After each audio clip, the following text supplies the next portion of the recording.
श्री राधे।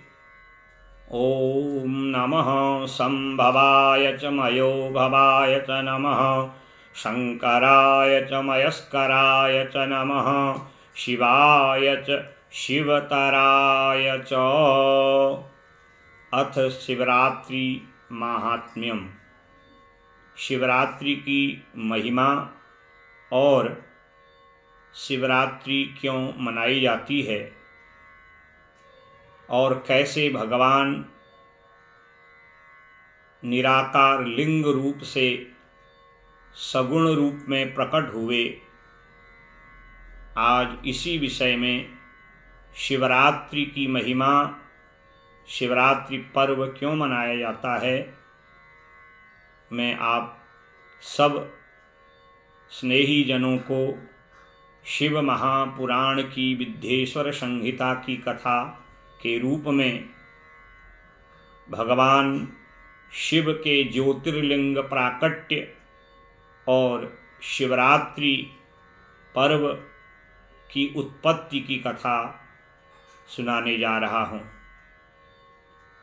जैसे कि आजकल शिवरात्रि के विषय में बहुत भ्रांतियाँ हैं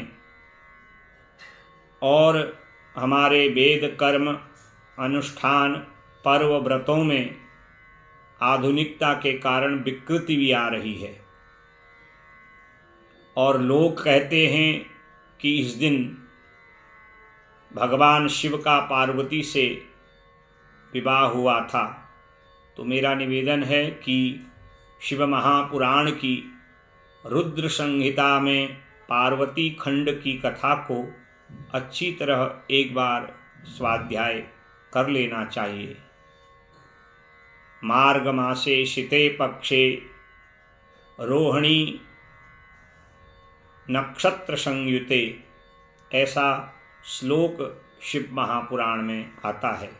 शिवरात्रि क्यों मनाई जाती है, मैं आपको शिव महापुराण के अनुसार कथा को श्रवण करा रहा हूँ और कितनी महत्ता शिवरात्रि की है। पुरा कल्पे महाकाले प्रपन्ने लोक विश्रुते, इस श्लोक से शिवरात्रि की महिमा आरंभ होती है।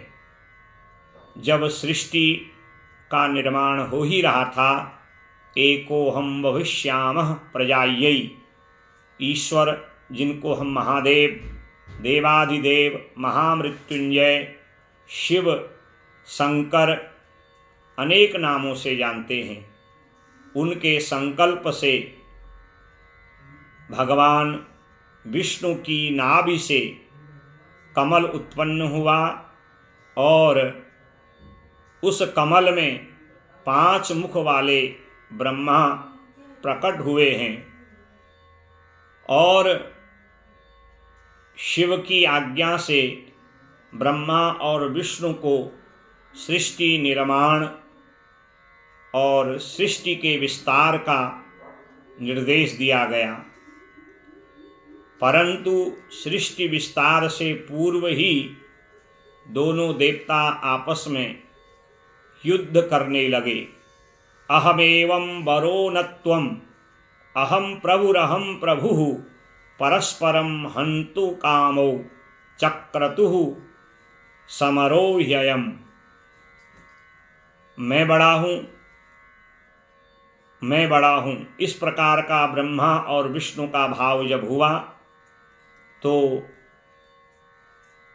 बड़े होने के अभिमान के कारण दोनों परस्पर युद्ध करने लगे। भगवान शिव ईश्वर ने विचार किया, मैंने इनको सृष्टि निर्माण और पालन पोषण विस्तार के लिए निर्देश दिया है और मैं बड़ा हूँ करके ये आपस में ही युद्ध कर रहे हैं, तो इनके युद्ध का पहले निपटारा किया जाए और तब सृष्टि को आरंभ किया जाएगा। जो भगवान शिव निराकार रूप में रहते हैं, बेर मात्रे तु सर्वत्र पूज्यन्ते देवतागणाः लिंगे वीरेत सर्वत्र कथम संपूज्यते शिवः। प्रश्न भी होता है कि सारे देवताओं का पूजन सगुण रूप में, उनके मूर्ति के रूप में, बेर के रूप में होता है, परंतु भगवान शंकर बेर अर्थात सगुण मूर्ति रूप और लिंगे निराकारम निराकार रूप में पूजे जाते हैं। और शिव की निराकार जो लिंग पूजा है उसकी और अधिक महत्ता है। निष्कलत्वा निराकारम लिंगम तस्य समागतम सकलत्वा तथा वीरम साकारम तस्य संगतम। अर्थात जो निर्गुण है वह लिंग है और जो सगुण है वही शिव बेर रूप में है। तो भगवान शंकर का निराकार लिंग रूप में लिंग पुराण में वर्णन आता है, लयनाथ लिंग मित्याहु। भगवान शिव की निराकार रूप में क्यों पूजा की जाती है। और जो सारा संसार है वह जिसमें समाहित है, 14 ब्रह्मांड जिसके भीतर समाहित हैं, उसी को शास्त्र में लिंग कहा है। तो ये लिंग रूप से भगवान सगुण कैसे हुए, इसी विषय में शिव पुराण में कथा है कि जब ब्रह्मा विष्णु परस्पर युद्ध करने लगे कि मैं बड़ा हूँ मैं बड़ा हूँ, परस्परम हंतु कामौ चक्रतुः समरोद्यमम। तो भगवान शिव ईश्वर महादेव ने विचार किया, अगर यही सृष्टि आरंभ से पूर्व युद्ध करने लगेंगे तो सृष्टि का विस्तार कैसे होगा, निर्माण कैसे होगा। एक दूसरे को मारने को तैयार ब्रह्मा और विष्णु, उनके युद्ध का पटाक्षेप करने के लिए ब्रह्मा और विष्णु दोनों के बीच में एक ज्योति रूप निराकार लिंग प्रकट हुआ और उसमें से एक शब्द निकला, सबसे श्रेष्ठ वही होगा जो इसके अग्रभाग और इसके मूल भाग का पता करेगा। ब्रह्मा भूर्भुवः स्वः मह जन तप सत्य ऊपर की ओर 7 लोगों को गए और भगवान विष्णु जो शूकर अवतार रूप में अवतरित होते हैं, वो जो हैं तल बितल रसातल पाताल महापाताल तलातल आदि 7 लोकों को खोदते गए, परंतु उस ज्योतिर्लिंग का अंत मूल भाग का पता नहीं कर पाए। परंतु ब्रह्मा जब भूर्वः स्व आदि सत्यलोक पर्यंत गए और लिंग का जब अग्रभाग पता नहीं चला, तो अपने को श्रेष्ठ सिद्ध करने के लिए उन्होंने झूठ का सहारा लिया, मिथ्या का सहारा लिया। और उसी समय सत्यलोक से नीचे एक केतकी का पुष्प आ रहा था और ब्रह्मा ने उस केतकी के पुष्प को प्रलोभन दे करके भगवान विष्णु के आगे झूठी गवाही देने के लिए तैयार कर दिया।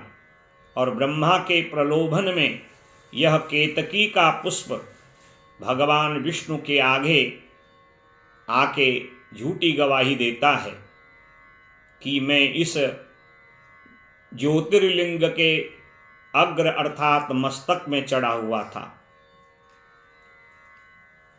और इधर ब्रह्मा जी कहते हैं कि हे विष्णु, ये सत्य बात है, मैं इस केतकी के पुष्प को इसी ज्योतिर्लिंग शिवलिंग के अग्रभाग से उठा के लाया हूँ, इसमें किसी प्रकार का कोई संदेह नहीं, और मैंने इसका अग्रभाग पता कर लिया है और आप इसके मूल को पता नहीं कर पाए, इसलिए मैं श्रेष्ठ हूँ। भगवान विष्णु मौन हो गए, परंतु महादेव से रहा नहीं गया और भयंकर क्रोध में आकर के सृष्टि के आरंभ में ही सत्य की जगह मिथ्या का प्रचार हो रहा है। क्रोध में आए भैरवाख्यम भ्रुवोर्मध्यात् ब्रह्म दर्प जिघांक्षया।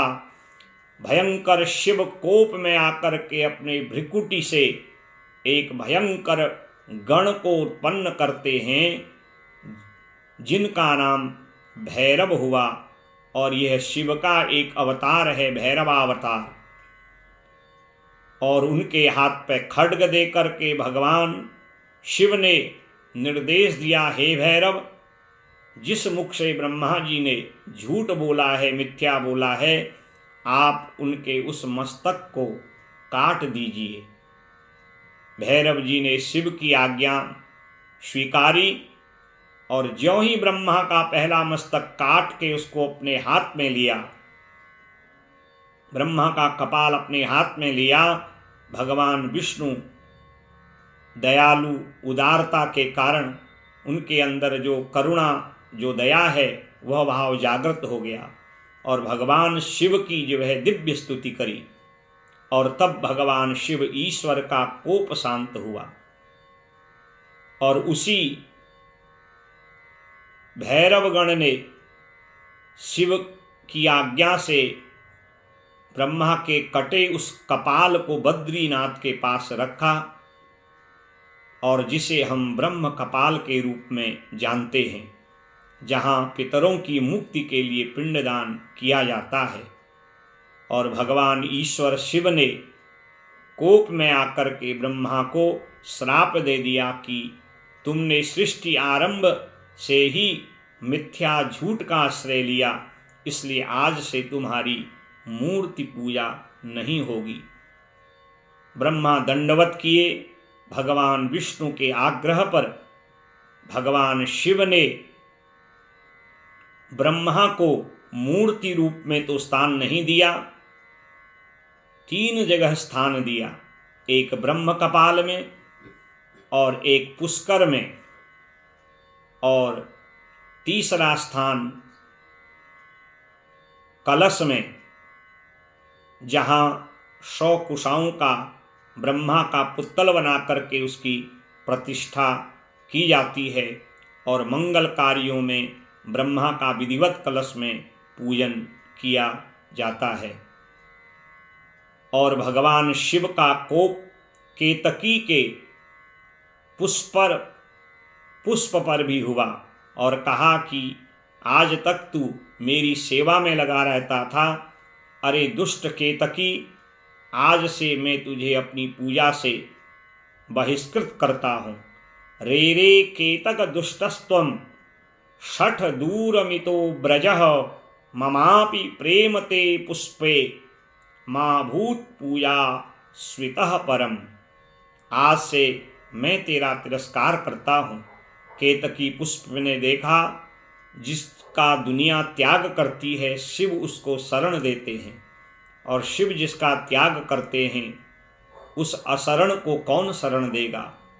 भगवान शिव की 5 श्लोकों में बड़ी दिव्य स्तुति की और भोलेनाथ आशुतोष हैं। आशुतोष तुम अवढरदानी, आरत हरहु दीन जन जानी।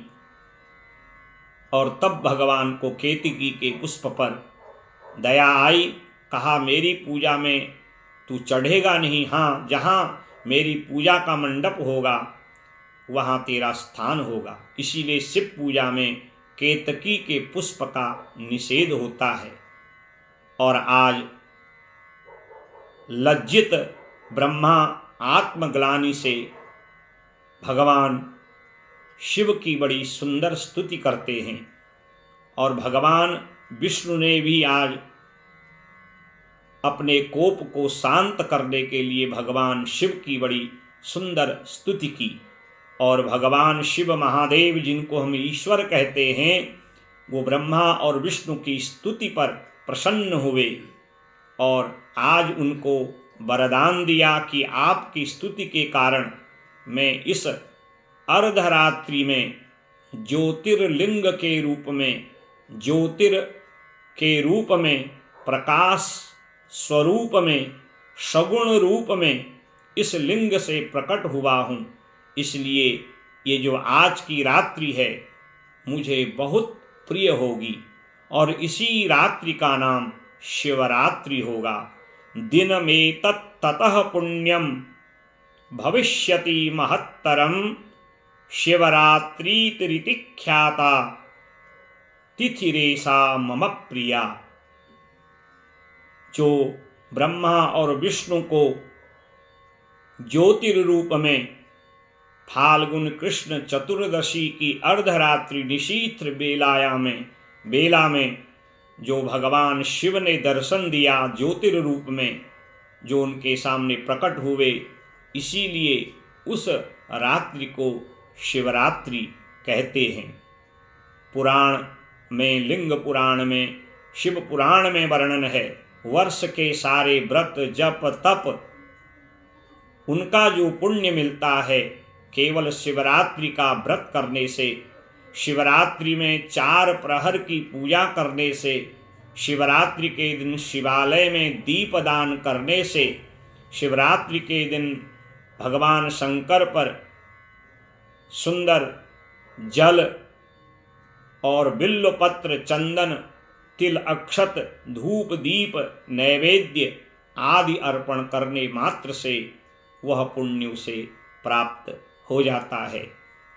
ऐसी जो शिवरात्रि की महिमा है वह शिव पुराण में विस्तार रूप से वेद व्यास जी ने गाई है। सूत जी ने 88,000 ऋषियों को ये कथा सुनाई है। इसलिए शिवरात्रि का अर्थ है जिस दिन भगवान शिव ब्रह्मा विष्णु के युद्ध को रोकने के लिए प्रकट हुए और ज्योतिर्रूप में प्रकट हुए थे, उसी रात्रि को अर्थात फाल्गुन कृष्ण चतुर्दशी की निशीथ बेला अर्धरात्रि में जो शिव प्रकट हुए थे उसे ही शिवरात्रि कहा जाता है। सन 2023 में 18 फरवरी को शिवरात्रि का महापर्व है। आप सपरिवार भगवान शिव का शिवालय में पूजन करिए। और पर्वों में घर में पूजा की महत्ता है, परंतु शिवरात्रि के दिन जो शिवालयों में प्रातः काल से रात्रि, मध्यरात्रि, अर्धरात्रि, भोर बेला तक विधिवत पूजन करते हैं, ज्योतिर्लिंगों में जाके पूजन करते हैं, शिवालयों में पूजन करते हैं, जल बिल्वपत्र अर्पण करते हैं, दीपदान करते हैं, भगवान शंकर पार्वती सहित अपने गणों सहित वर्ष भर के सारे व्रत जप तप तीर्थ आदि का पुण्य प्रदान करा देते हैं। ऐसी जो पुण्य महिमा है वह पावन शिवरात्रि के व्रत की है। अपनी अल्प बुद्धि से मैंने आपको इस शिवरात्रि की महिमा को प्रस्तुत किया और आप YouTube के इस वीडियो के द्वारा शिवरात्रि की महिमा को जानें और कमेंट के द्वारा इस शिवरात्रि की महिमा को अपने भावों से लिख करके बताएं कि आपको यह कथा कैसी लगी और शिवरात्रि के दिन विस्तार पूर्वक इस कथा को आप श्रवण करें। भगवान शिव पार्वती और अपने पुत्र गणेश कार्तिकेय गणों सहित हम सब की रक्षा करें, हम सब की मनोकामना पूर्ण करें, हमारे राष्ट्र में शांति रहे, विश्व में भगवान शिव सुख समृद्धि ऐश्वर्य हम सबको प्राप्त कराएं।